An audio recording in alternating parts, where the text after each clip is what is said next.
नमस्कार दोस्तों, target William के चैनल में मैं आप लोग का बहुत बहुत स्वागत करता हूं। दोस्तों, ये हिस्ट्री से संबंधित वीडियो है जो महात्मा बुद्ध से संबंधित है। यानी महात्मा बुद्ध जो कि यूपी SSSC PET के सिलेबस में दिया गया है, उस सिलेबस के लिए दोस्तों ये बहुत ही इम्पॉर्टेंट वीडियो है और इसको आप लोग पूरा देखिएगा।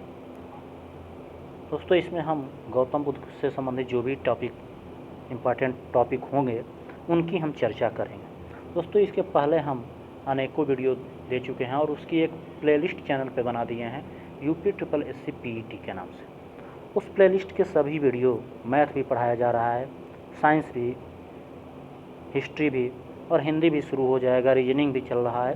तो आप लोग इन वीडियो को अवश्य देखें और अपने परीक्षा में एक अच्छा स्कोर करें। दोस्तों, आप लोग से एक निवेदन करना चाहेंगे कि वीडियो को ज़्यादा से ज़्यादा शेयर करें, पसंद आए तो वीडियो को लाइक करें और यदि आप चैनल पे नए हैं तो चैनल को सब्सक्राइब भी कर लें। आइए देखते हैं पॉइंट इसमें। गौतम बुद्ध का जन्म कपिलवस्तु के निकट लुम्बिनी में 563 ईस्वी पूर्व में हुआ था। कब हुआ था? 563 ईस्वी पूर्व में। पिता शुद्धोधन शाक्यगढ़ के प्रधान थे। पिता क्या थे? पिता शुद्धोधन जो थे शाक्यगढ़ के प्रधान थे तथा माता माया देवी अथवा महामाया, दो नाम मिलता है इनके, माया देवी अथवा महामाया, कोली गणराज्य कोली वंश की कन्या थे। गौतम बुद्ध के बचपन का नाम सिद्धार्थ था और उनके जन्म के कुछ दिनों बाद ही इनकी माता का देहांत हो गया और इनका पालन पोषण दोस्तों उनकी मौसी प्रजापति गौतमी ने किया था। इनका विवाह 16 वर्ष की अल्प आयु में शाक्य कुल की कन्या यशोधरा से हुआ। किससे हुआ? शाक्य कुल की कन्या यशोधरा से इनका विवाह 16 वर्ष की अल्प आयु में हो गया। ठीक है। उत्तरकालीन बौद्ध ग्रंथों में यशोधरा के अन्य नाम गोपा, बिंबा, भद्दकछना, यानी यशोधरा के ही अन्य ये 3 नाम मिलते हैं। इसके अलावा इनके पुत्र का नाम राहुल था। बुद्ध के जीवन में 4 दृश्यों का अत्यधिक प्रभाव पड़ा, जिसमें वृद्ध व्यक्ति, बीमार व्यक्ति, मृतक तथा प्रसंचित सन्यासी। किसका किसका प्रभाव पड़ा? तो वृद्ध व्यक्ति, बीमार व्यक्ति, मृतक तथा प्रसंचित सन्यासी। सिद्धार्थ ने पत्नी एवं बच्चे को सोते हुए छोड़कर गृह त्याग दिया और गृह त्याग के समय सिद्धार्थ की जो आयु थी दोस्तों वो 29 वर्ष की थी। बौद्ध ग्रंथ में गृह त्याग को, जो उन्होंने घर त्यागा, इसको महाभिनिष्क्रमण कहा गया। इम्पॉर्टेंट है, महाभिनिष्क्रमण किसे कहा गया? ऐसे याद रखिए, बुद्ध के गृह त्याग को। सांख्य दर्शन के आचार्य कलाम से वैशाली के समीप उनकी मुलाकात हुई। यहाँ से सिद्धार्थ राजगृह के समीप निवास करने वाले रुद्रक रामपुत नामक एक दूसरे धर्माचार्य के पास पहुँचे। तो दोस्तों, उनके प्रथम गुरु आलार कलाम थे और द्वितीय गुरु रुद्रक रामपुत थे। इस पॉइंट को याद कर लीजिएगा। इसके पश्चात सिद्धार्थ उरुवेला पहुँचे। उरुवेला जिसको वर्तमान में बोध गया कहा गया है। वहीं पे उरुवेला में ही 6 वर्षों की कठिन साधना के पश्चात 35 वर्ष की अवस्था में बैसाख पूर्णिमा की रात एक पीपल वृक्ष के नीचे गौतम को ज्ञान प्राप्त हुआ और ज्ञान प्राप्ति के बाद वह बुद्ध कहलाए। बुद्ध का एक अन्य नाम तथागत भी मिलता है, जिसका अर्थ है सत्य है ज्ञान जिसका। बुद्ध का एक अन्य नाम तथागत भी मिलता है, जिसका अर्थ है सत्य है ज्ञान जिसका। शाक्य कुल में जन्म लेने के कारण इन्हें शाक्य मुनि भी कहा गया और ज्ञान प्राप्ति के पश्चात गौतम बुद्ध ने अपने मत का प्रचार प्रारंभ किया। उरुवेला से वो सबसे पहले ऋषिपत्तनम, वर्तमान सारनाथ, वाराणसी पहुँचे। यहाँ उन्होंने 5 ब्राह्मण सन्यासियों को प्रथम उपदेश दिया। कहाँ प्रथम उपदेश दिया? तो सारनाथ, वाराणसी, जिसे यानी जो ये प्रथम उपदेश दिया दोस्तों उसको धर्मचक्र प्रवर्तन कहा गया। ठीक है, क्या कहा गया? धर्मचक्र प्रवर्तन। कहाँ उपदेश उन्होंने दिया प्रथम? तो ऋषिपत्तन, वर्तमान सारनाथ। ठीक है, बुद्ध के जीवन से संबंधित कुछ बौद्ध धर्म के प्रतीक हैं, जैसे उनके जन्म का संबंध कमल एवं साण से है, गृह त्याग घोड़ा से संबंधित है, ज्ञान पीपल बोधि वृक्ष और निर्वाण पद चिन्ह। तो ये पॉइंट आप लोग रट जाइएगा कि जन्म का संबंध किससे है, प्रतीक से, कमल एवं साण से, गृह त्याग घोड़ा से, ज्ञान पीपल बोधि वृक्ष से और निर्वाण पद चिन्ह से। राजगृह में उन्होंने द्वितीय, तृतीय तथा चतुर्थ वर्षा काल व्यतीत किया। मगध के राजा बिंबिसार ने उनके निवास के लिए वेलुवन नामक महाविहार बनवाया। तो वेलुवन नामक महाविहार किसने बनवाया, तो मगध के राजा बिंबिसार ने। किसके लिए बनवाया, तो महात्मा बुद्ध के निवास के लिए। राजगृह से चलकर बुद्ध लिच्छवियों की राजधानी वैशाली पहुँचे, जहाँ उनका 5वां वर्षा काल व्यतीत हुआ। भाई द्वितीय, तृतीय, चतुर्थ वर्षा काल तो उन्होंने कहाँ बिताया, राजगृह में। 5वां वर्षा काल वो कहाँ बिताए, लिच्छवियों की राजधानी वैशाली में। और लिच्छवियों ने उनके निवास के लिए प्रसिद्ध कुटाग्रशाला, देखिए वेलुवन नामक महाविहार किसने बनवाया, तो बिंबिसार ने। कुटाग्रशाला किसने बनवाया, लिच्छवियों ने। फिर आगे देखिए, वैशाली की प्रसिद्ध नगर वधु आम्रपाली उनकी शिष्या बनी तथा भिक्षु संघ के निवास के लिए अपनी आम्र वाटिका प्रदान करती। ज्ञान प्राप्ति के 8वें वर्ष गौतम बुद्ध ने वैशाली में अपने प्रिय शिष्य, उनका प्रिय शिष्य कौन था, आनंद। आनंद के कहने पर महिलाओं को, याद रखिएगा, महिलाओं को संघ में प्रवेश कब दिया, तो ज्ञान प्राप्ति के 8वें वर्ष। किसके कहने पे, तो अपने प्रिय शिष्य आनंद के कहने पर। और बुद्ध की मौसी तथा बीमाता संघ में प्रवेश करने वाली प्रथम महिला थी। ठीक है, देवदत्त बुद्ध का चचेरा भाई था। यह पहले उनका अनुगत बना, यानी पहले उनका शिष्य बना, उनके बताए हुए मार्ग पर चलना शुरू किया और फिर उनका विरोधी बन गया। वह बौद्ध संघ से बुद्ध को हटाकर स्वयं संघ का प्रधान बनना चाहता था, किंतु उसे इसमें सफलता नहीं मिली। धर्म का सर्वाधिक प्रचार दोस्तों कौशल राज्य में हुआ। यहाँ उन्होंने 21 वास किए, यानी 21 साल तक।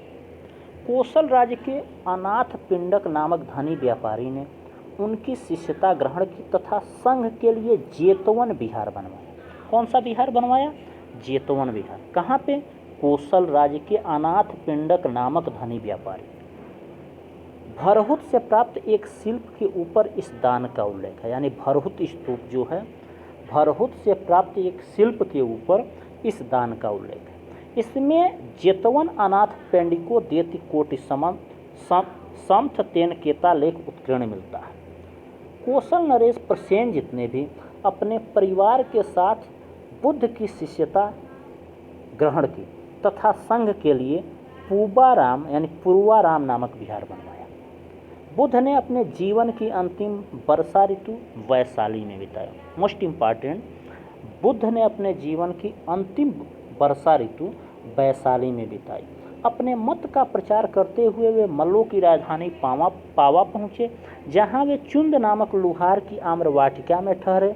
उसने बुद्ध को शुकर मतव खाने को दिया, इससे उन्हें रक्तस्राव हुआ। फिर ये पावा से कुशीनगर चले गए और वहीं पर सुबुद्ध को उन्होंने अपना अंतिम उपदेश दिया। तो क्वेश्चन पूछा जाता है कि बुद्ध ने अपना अंतिम उपदेश किसे दिया, तो सुबुद्ध को अपना उन्होंने अंतिम उपदेश दिया। और कुशीनारा यानी कुशीनगर जो मल्ल गणराज्य की राजधानी में 483 ईस्वी पूर्व 80 वर्ष की अवस्था में उन्होंने शरीर त्याग दिया। और इस माने उनके शरीर त्यागने को या मृत्यु को बौद्ध ग्रंथों में महापरिनिर्वाण कहा गया। क्या कहा गया, महापरिनिर्वाण। ये सब पॉइंट इंपॉर्टेंट है दोस्तों। महापरिनिर्वाण सूत्र में बुद्ध की शरीर धातु के दावादारों के नाम है। मगध नरेश अजातशत्रु, वैशाली के लिच्छवी, पावा के मल, कपिल वस्तु के शाक्य, रामगाम के कोली, अलकप के बुली, पिपलिवन के मोरे तथा वेठद्वीप के ब्राह्मण। बुद्ध के प्रथम उपदेश को धर्मचक्र प्रवर्तन की संज्ञा दी जाती है। उनका यह उपदेश दुख के कारण तथा उसके समाधान से संबंधित है। इसे 4 आर्य सत्य कहा जाता है। और ये 4 आर्य सत्य जो हैं वो कौन कौन से हैं कि दुख समुदाय, दुख निरोध तथा दुख निरोधा गामिनी। प्रतिपदा। 4 आर्य सत्य कौन कौन से हैं? दुख, दुख समुदाय, दुख निरोध तथा दुख निरोध गामिनी प्रतिपदा। बुद्ध के अनुसार दुख का मूल कारण अविद्या के विनाश का उपाय अष्टांगिक मार्ग में है। अष्टांगिक मार्ग 8 हैं: सम्यक दृष्टि, सम्यक संकल्प, सम्यक वाक, सम्यक कर्मांत, सम्यक आजीव, सम्यक व्यायाम, सम्यक स्मृति एवं सम्यक समाधि। बुद्ध अपने मत को माध्यमा प्रतिपदा या माध्यम मार्ग कहते हैं। बुद्ध अपने मत को क्या कहते हैं? मध्यमा प्रतिपदा या माध्यम मार्ग। बौद्ध धर्म के अनुयायी 2 वर्गों में बटे हुए थे: भिक्षु भिक्षुणी तथा उपासक उपासिकाएं। सामान्य मनुष्यों के लिए बुद्ध ने जिस धर्म का उपदेश दिया उसे उपासक धर्म कहा गया। बौद्ध धर्म के त्रिरत्न हैं बुद्ध, धम्म एवं संघ। बौद्ध धर्म के त्रिरत्न कौन है? बुद्ध, धम्म एवं संघ। बौद्ध संगीतियाँ हुई थी, उनके बारे में देख लेते हैं। प्रथम बौद्ध संगीत 483 ईस्वी पूर्व राजगृह में हुई। अध्यक्ष महाकश्यप थे और किसके शासनकाल में हुई? तो अजातशत्रु के। उससे ठीक 100 वर्ष बाद द्वितीय हुई 383 ईस्वी पूर्व वैशाली में। अध्यक्ष सबाकामी या सुबुकामी और शासक किस राजा के शासनकाल में? तो कालाशोक। तो 2 ये रट जाए, याद हो गया, 483 और 383। फिर 247, माना हर 100 साल के आसपास, ये कम है। पाटलिपुत्र में हुई। मोगलीपुत्र 30 अध्यक्ष थे और अशोक, इस पॉइंट को रट जाइएगा। 247 ईस्वी पूर्व तीसरी हुई, कहाँ हुई? पाटलिपुत्र में। कौन अध्यक्ष था? मोगलीपुत्र 30। किसके शासनकाल में हुई? अशोक के। और लास्ट चौथी संगीत जो हुई 102 ईस्वी में। देखिए यहाँ 102 ये ईस्वी पूर्व है और ये 102 ईस्वी में कुंडलवन में हुई।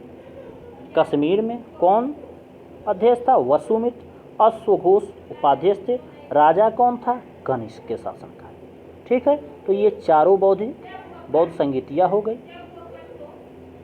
नियमों में आस्था रखने वाले संप्रदाय को स्थविर या थेरावादी कहलाया और इसका नेतृत्व महाकच्छायन ने किया। परिवर्तन के साथ नियम को स्वीकार करने वाले संप्रदाय को महासंगिक अथवा श्रवास्तिवादी कहलाया और इसका नेतृत्व महाकश्यप ने किया। ठीक है। चतुर्थ बौद्ध संगीत में महासंघिकों का बोलबाला था। किसका बोलबाला था? महासंघिकों का। चतुर्थ बौद्ध संगीत के समय बौद्धों ने भाषा के रूप में किसका इस्तेमाल किया?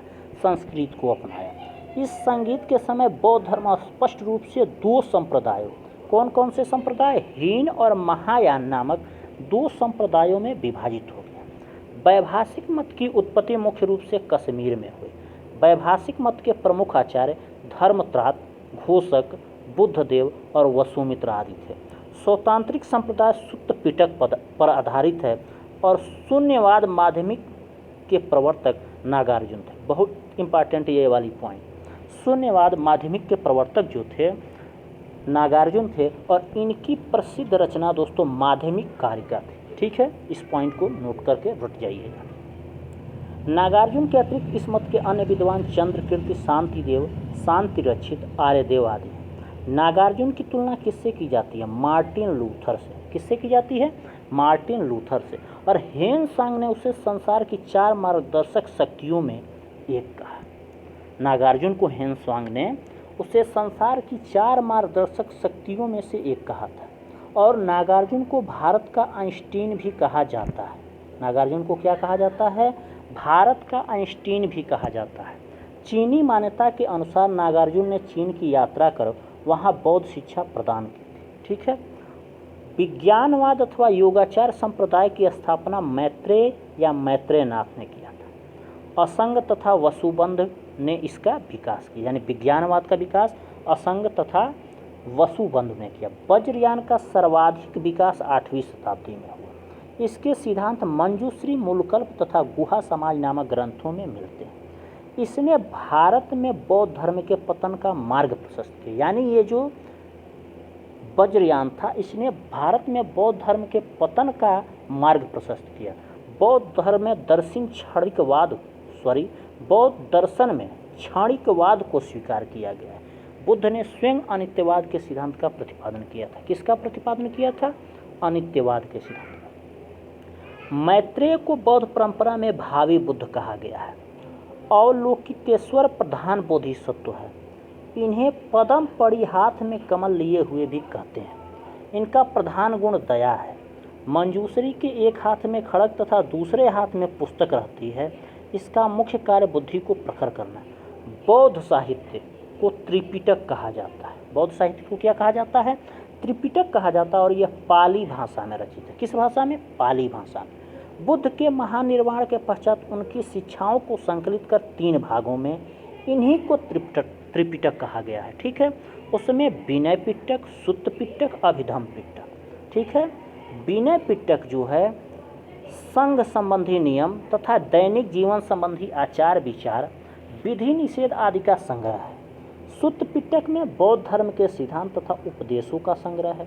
अभिधम पिटक में बौद्ध धर्म के दार्शनिक सिद्धांतों का संग्रह है। तो 3 पिटक।